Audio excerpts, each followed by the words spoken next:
Now, the most important thing any home cook can learn how to do, the number one thing, is make your own stock. Beef stock, chicken stock, turkey stock, it all adds so much flavor to your food, as well as coming with a ton of health benefits as well. So today we're making beef stock.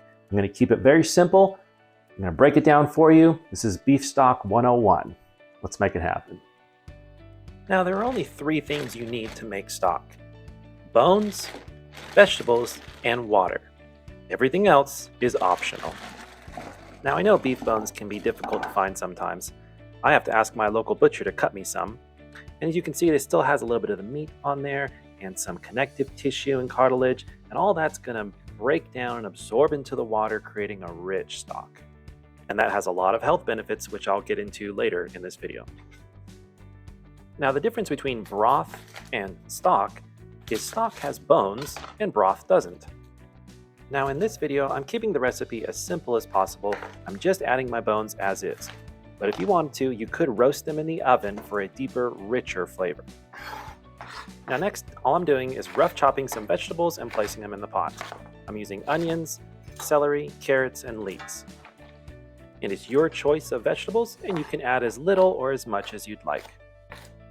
Now also at this stage, you have the option of adding some tomato paste, some apple cider vinegar, or some red wine.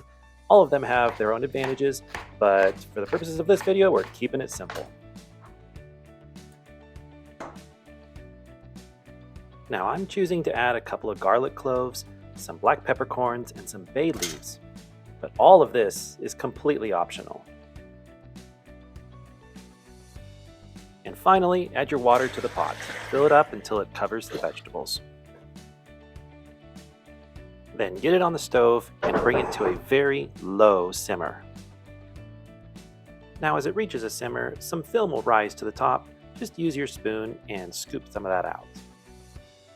You may have to do this a couple of times throughout the cooking process. Now you want your beef stock to simmer on low for a minimum of 5 to 6 hours, and you can go as long as 24 hours if you really want to. Mostly what I do is just let it cook overnight. In this video, I let my stock cook for 8 hours. Once it's finished, strain your stock, discard everything else, and place your broth into the refrigerator overnight.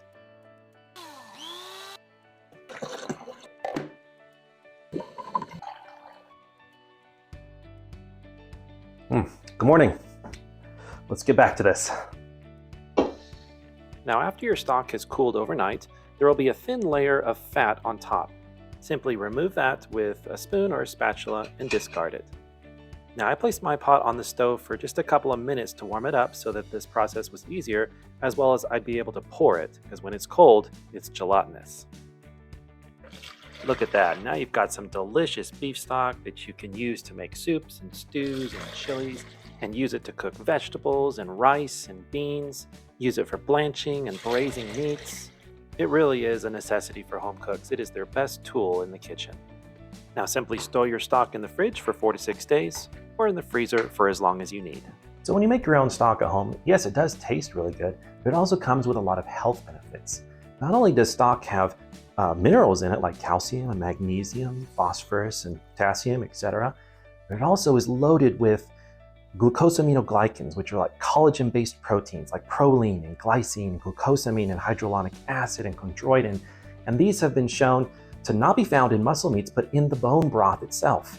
And it helps to rebuild your connective tissue and your ligaments and your tendons, and even reduce inflammation in your joints. It's also been shown to heal the lining of the gut. There's so many health benefits, not to even mention your skin and your hair and your nails. I know you're gonna say, Jonathan, this takes so much time and effort to make stock, but I promise you it's worth it, and your body will thank you. And I thank you for watching this video. We'll see you next time.